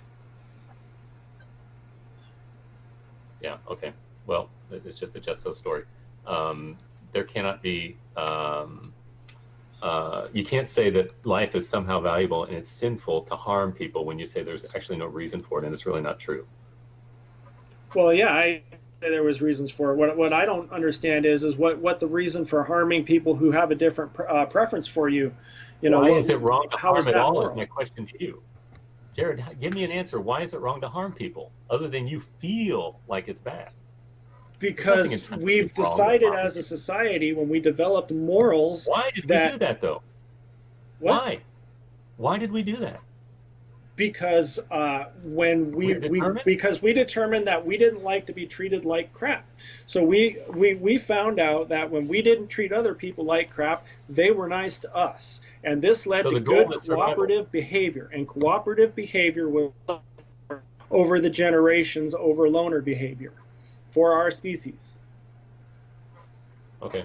Well, we're just going in circles. So we value other members of our species because we value ourselves. Yeah, we value ourselves because we're important, because we value ourselves. Okay. All right, fellas. Hey, we were important. You said we were important. I just said we value ourselves. And because we value ourselves, we create a set of morals that we can live by. And your God's morals are by today's standards considered absolutely abhorrent. It doesn't look like the words of an almighty divine being, because I could than he could. It looks like the ancient superstitious tribe of people doing the best they could with what they had. There's nothing divine in the Bible. There's nothing special. There's nothing that they couldn't have known at the time, and their rules and laws are very similar to those around them, with supporting slavery and women being treated as property and just being a general, you know, tribalistic war tribe. Like, these are all things that all the other tribes around them did. I would expect God's chosen people to be different from these tribes in some discernible way that's clearly obvious. These people are getting divine revelation. But they thought slavery was just as cool as their neighbors, and that persisted until 200 years ago. So I find it hard that your God could come down and tell us that slavery is a good thing and that we should stone the homosexuals, when we have determined today through society that those kinds of morals are abhorrent. Anything, Trey? No, I'm happy to move on. All right, we're going to okay, we're going to go ahead and go to closing statements, starting with Trey. You go ahead and give your closing statement. Okay, well, I want to thank you all for participating, Jarrod. It's very nice to meet you, and Marlon, I appreciate the opportunity. And I think that a lot of this conversation was centered around the two things that I'm always making an argument for, and it is the very fact that we are not self-existent in our existence.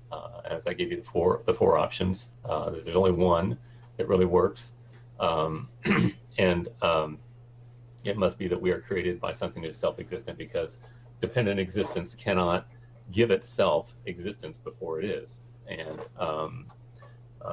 Jarrod wanted to say that it's the natural laws, and sometimes he would concede the point, then he would take it back, and but the bottom line is that you cannot have contingent existence existing non-contingently or necessarily.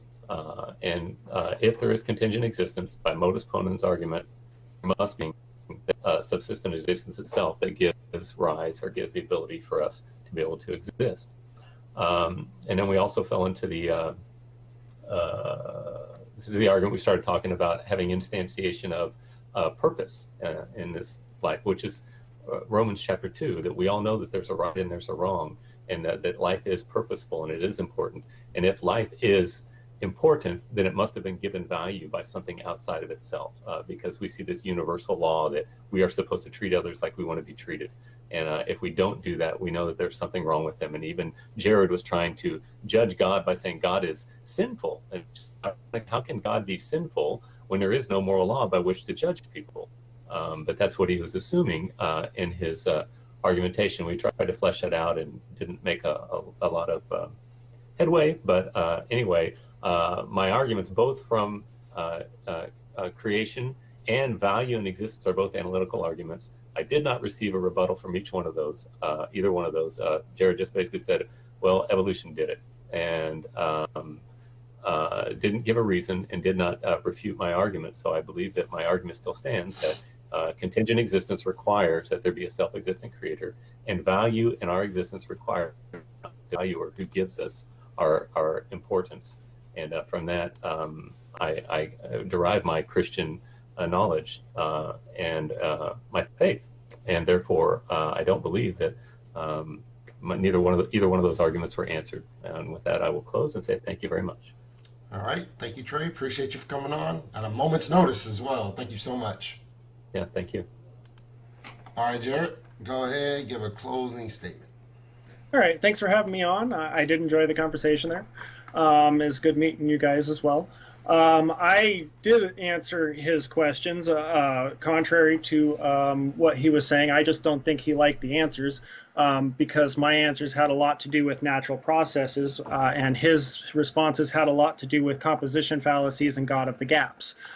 We had discussed the contingency of the universe, and we have decided that because things inside of the universe are contingent, the universe itself is contingent because that's the way he defined it. And then we've decided that there is a non-contingent thing that can't be the universe because reasons, and it also happens to be intelligent instead of a natural process. So we're pretty much just in the realm of talking about things nobody can know and make assumptions on top of that. So when we really want to say, how did the universe get here? My answer to the question is, I don't know, but I'm guessing it was probably a natural process. And Trey's answer is, I don't know, but I'm going to pretend to know, and I'm going to pretend that that answer is God. And when asked, I'm going to point to a book written by superstitious nomads that thought slavery and was a great thing. So I find that, just because we don't know how the universe got here, to assert God is just a huge non sequitur, and that's why I kept trying to get an answer out of him as to how he determined there was intelligence, and the only answer I got back was because that's the way I've defined it. So I did respond to that argument. And when we were talking about morals, I was judging God by modern moral standards because we have better morals today, and we can look at things in the Bible and we can objectively say enslaving people harms somebody,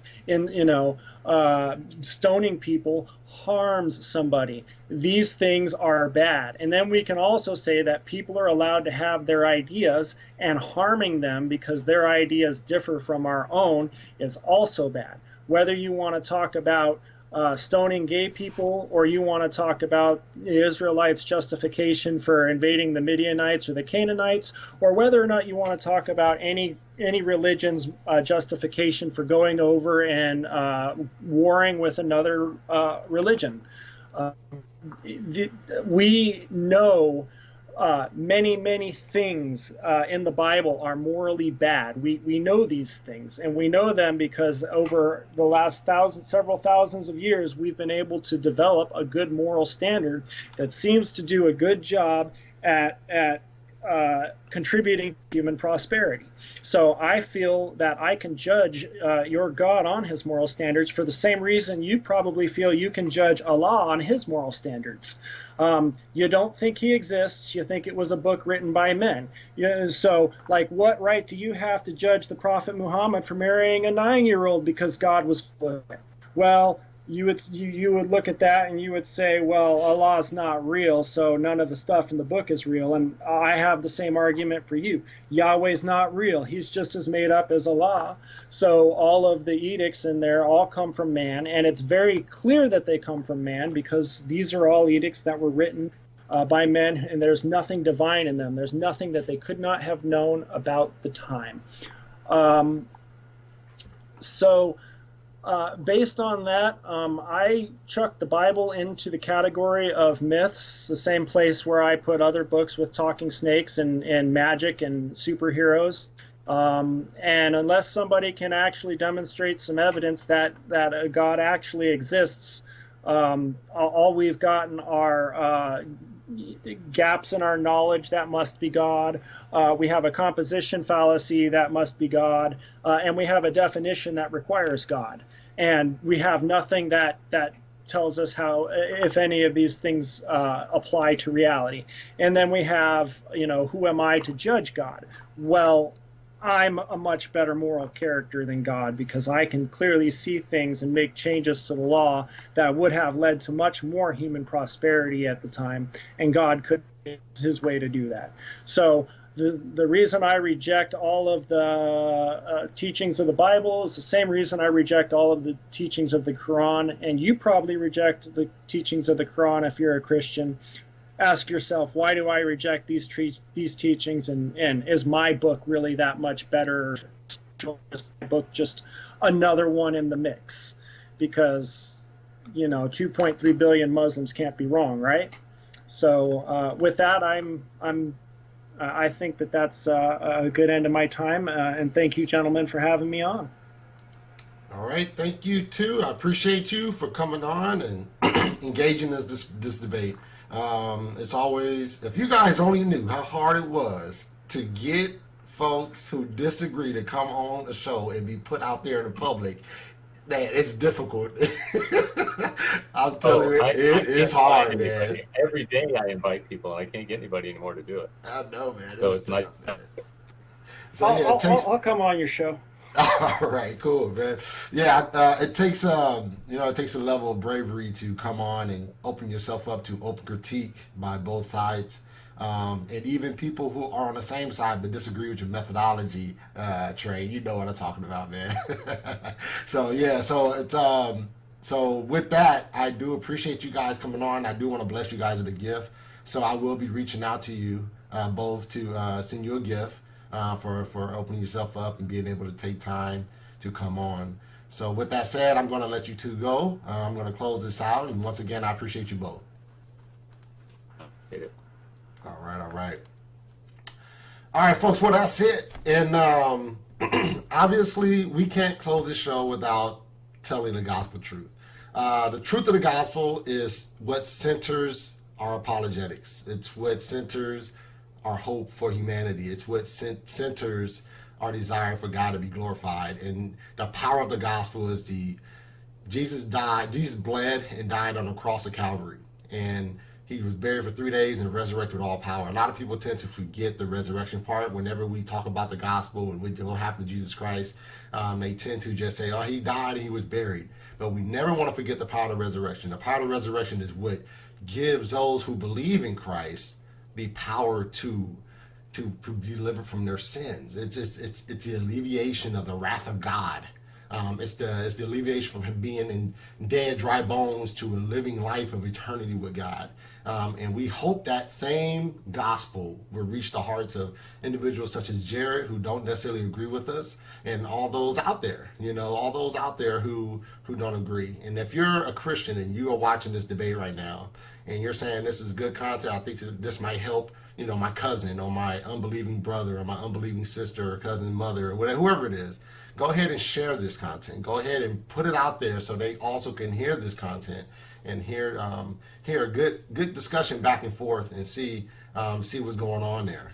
So with that said, though, we want to always emphasize the gospel of Jesus Christ.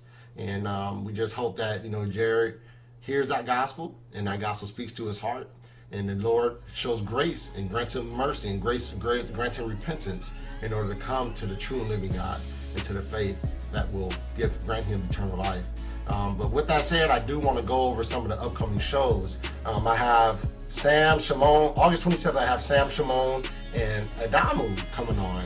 And I know Muslim Islam was mentioned in this debate, and that's exactly what this debate is going to be about. On the 27th of August, we have Sam Shimon and Adamu coming on. And they're going to be discussing two questions. One is Muhammad is Muhammad a good moral example. And the other is, was Muhammad prophesied in the Bible? So those are two interesting questions, and those two questions actually are very important to the Islamic faith. So those will be two questions that will be at center of that debate. August 30th, I have Joshua Olson and Joe Canderman, and they'll be coming on discussing secular objectivity. So that should be a more objectivity in the secular world, should I say. And that should be a great discussion as well. September 4th, Joseph McGowan and Jason Wolf will be coming on. Now, this is a Christian in-house discussion, and they'll be talking about the nature of the atonement. So that's always a fun discussion right there. And coming up September 9th at 6 p.m. Pacific Standard Time, I have Seth Bloomberg versus Jordan Grammett.